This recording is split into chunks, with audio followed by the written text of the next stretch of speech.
Emprendés porque querés ser libre, tener más ingresos, hacer algo que disfrutás, manejar tus propios horarios, elegir tus días de vacaciones y pasar más tiempo con la familia.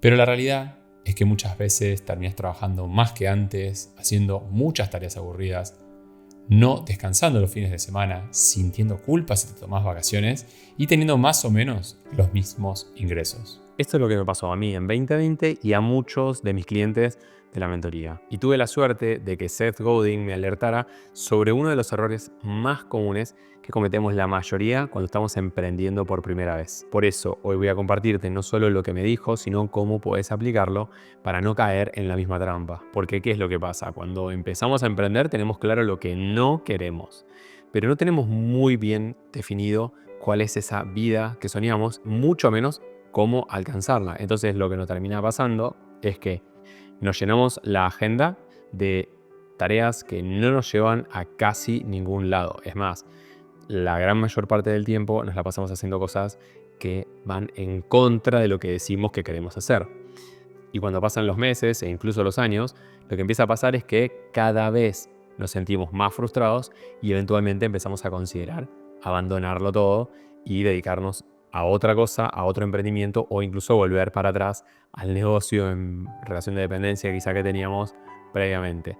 Pareciera que todos los emprendimientos y los emprendedores están condenados a pasar por esta serie de errores, pero no siempre es así. De hecho, a mí lo que me pasó fue que en 2021 empecé a encontrar un negocio que empezaba a escalar, que me empezaba a permitir tener una facturación bastante grande, lo suficiente como para que pudiera empezar a delegar algunas de estas tareas que me estaban volviendo loco, tener un equipo de freelancers, contratar una agencia que se dedicaba específicamente a lo que eran lanzamientos, otra que se dedicaba al copy, y con esto acá empezar a hacer crecer mi negocio. Es decir, creé un negocio que sostenía el estilo de vida que deseaba, pero un negocio que no disfrutaba. Creé el negocio que tenía que tener y caí una vez más en la misma trampa. Porque ¿qué es lo que pasaba? No me había dado cuenta de que armando toda esta empresa y convirtiéndome al final en el CEO de mi emprendimiento, cada vez hacía menos aquello que disfrutaba y me estaba dedicando a ocupar un rol que inicialmente no había elegido. Y por otro lado, cada vez tenía más ansiedad por la presión que me generaba tener que pagar varios miles de dólares entre todos los fees de agencias más lo que le pagaban los freelancers. En medio de toda esta crisis, en 2021, haciendo una formación en Exma sobre marketing y branding, tuve la posibilidad, después de una de las clases de Seth, de hacer una pregunta. Básicamente le presenté mi caso y Seth pescó enseguida qué era lo que me pasaba y qué era lo que tenía que hacer. Voy a dejar a continuación el fragmento donde está la pregunta y la respuesta de Seth. Vas a ver que está interpretada por la traductora que en ese momento hizo todas las traducciones en vivo, así que mírala y escúchala con cariño. Creo que es mejor eso a ponerla en inglés y que después haya que poner el traductor y todo eso. Termina el fragmento y volvemos para que te cuente cómo fue que interpreté esta información y qué es lo que vos podrías hacer en caso de que estés sintiéndote atrapado como lo veía yo en 2020 y 2021. Esta primera sesión tan maravillosa e inspiradora. Ya nos han llegado varias preguntas. Tenemos una pregunta acerca de que Argentina, el trabajo en las redes sociales, su emprendimiento en ese momento está creciendo y él dice, perfecto, tengo que contratar a la gente, pagar los impuestos. ¿Cómo puedo equilibrar mi tiempo entre todas esas actividades y mi propósito? Primero, hablemos de pasar de ser alguien en freelance y convertirse en un emprendedor. Yo trabajo freelance, soy yo solito. No hay nadie mirando mi material. Si ustedes me encuentran en el mundo y ven mi trabajo en el mundo, es de Seth. Las personas de freelance trabajan con sus propias manos. Ellos hacen las cosas mejor que cualquier otra persona. Entonces, yo me imagino que trabajo en las redes sociales, has trabajado como freelance, como la persona clave. Y eso no es lo que hacen los emprendedores. Los emprendedores usan activos y recursos para construir algo más grande que usted. Si usted es emprendedor, usted no puede hacer nada diferente. Usted tiene que contratar a otra persona para que haga esos trabajos. Si hay un trabajo importante de oficina, hay que contratar a una persona que lo haga, porque el trabajo suyo solamente es descubrir a quién tiene que contratar para qué. El grande de Seth se dio cuenta con mi pregunta de que en realidad yo me estaba equivocando de camino.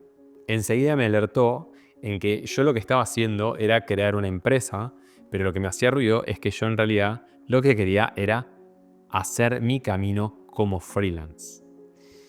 Este es un error o una confusión en la que caemos la mayoría. ¿Y dónde está el problema? En que no tiene nada que ver cómo escala una empresa a cómo escala un freelance.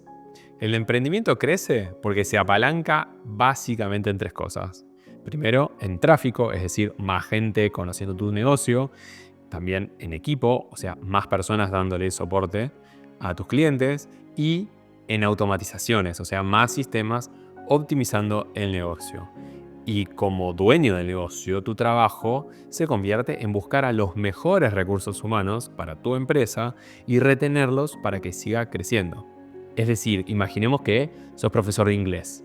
Si lo que haces es empezar un emprendimiento de esto, el fin o la meta sería tener tu instituto de inglés, donde no vas a estar dando clases, sino que vas a estar gestionando a los alumnos, los padres de los alumnos o quien sea que pague la cuota de los alumnos, a los otros profesores, los horarios, etc.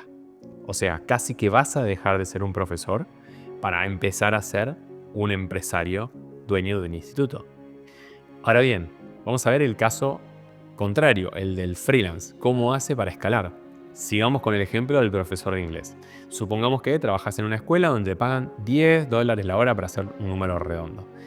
Si quisieras escalar, estaría bueno que busques quizá dar clases particulares, donde en lugar de pagarte 10, te pagan 20 la hora.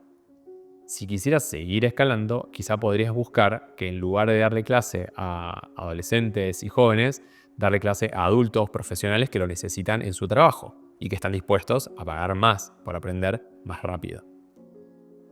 Supongamos que con eso te pagan $40 la hora. Si quisieras seguir escalando la facturación, quizá puedes buscar o dar clases grupales o bien alguna empresa que te contrate para que le des clase a varios directivos a la vez y en lugar de 40 cobrar 80, 100 o lo que fuera. El punto es que seguís siendo profesor, más allá de que cambiando el cliente quizá cambie un poco tu servicio, pero también te vas a ir sintiendo probablemente más desafiado por este nuevo cliente. Entonces, fíjate cómo en el camino del freelance, el profesor sigue siendo profesor, en el camino del emprendimiento, el profesor se transforma en empresario. Eso básicamente es lo que me dijo Seth. Sé que si lo que querés es dar clase, no pongas un instituto. En su lugar, busca mejores clientes para seguir creciendo como profesor. Ahora bien, me encantaría decirte que lo escuché, lo entendí en el momento y lo apliqué instantáneamente y logré ser el mejor freelance del mundo. Lamentablemente no fue lo que pasó, sino que me la pegué y no una, sino varias veces y me llevó varios años lograr entender y tomar decisiones y aceptar que lo que quería era ser un freelance. Porque pareciera, o al menos a mí y a muchas de las personas que conozco, se nos vende esta idea del emprendedor exitoso como un gran modelo alternativo cuando quizás te sentís que en relación de dependencia no tenés esa autonomía y esa libertad que deseas para poder expresar tu creatividad. Y la realidad es que hay muchas personas que están hechas para transformarse en empresarios y hay otras que quizá no. Entonces, este es el momento de fuego y te lo voy a dejar a vos. ¿Querés convertirte en empresario con tu emprendimiento? ¿O en realidad lo que querés es desarrollar maestría en tu habilidad, en eso que te apasiona? Porque acuérdate, son dos caminos que tienen formas muy, muy distintas. Y lo fundamental es que te terminás transformando en dos personas, vamos a decir, completamente diferentes, con agendas completamente distintas, con tareas que responden a responsabilidades completamente distintas. Me encantaría leer en comentarios tu respuesta, tu reflexión y que me cuentes si vas por el camino empresario o por el camino de la maestría.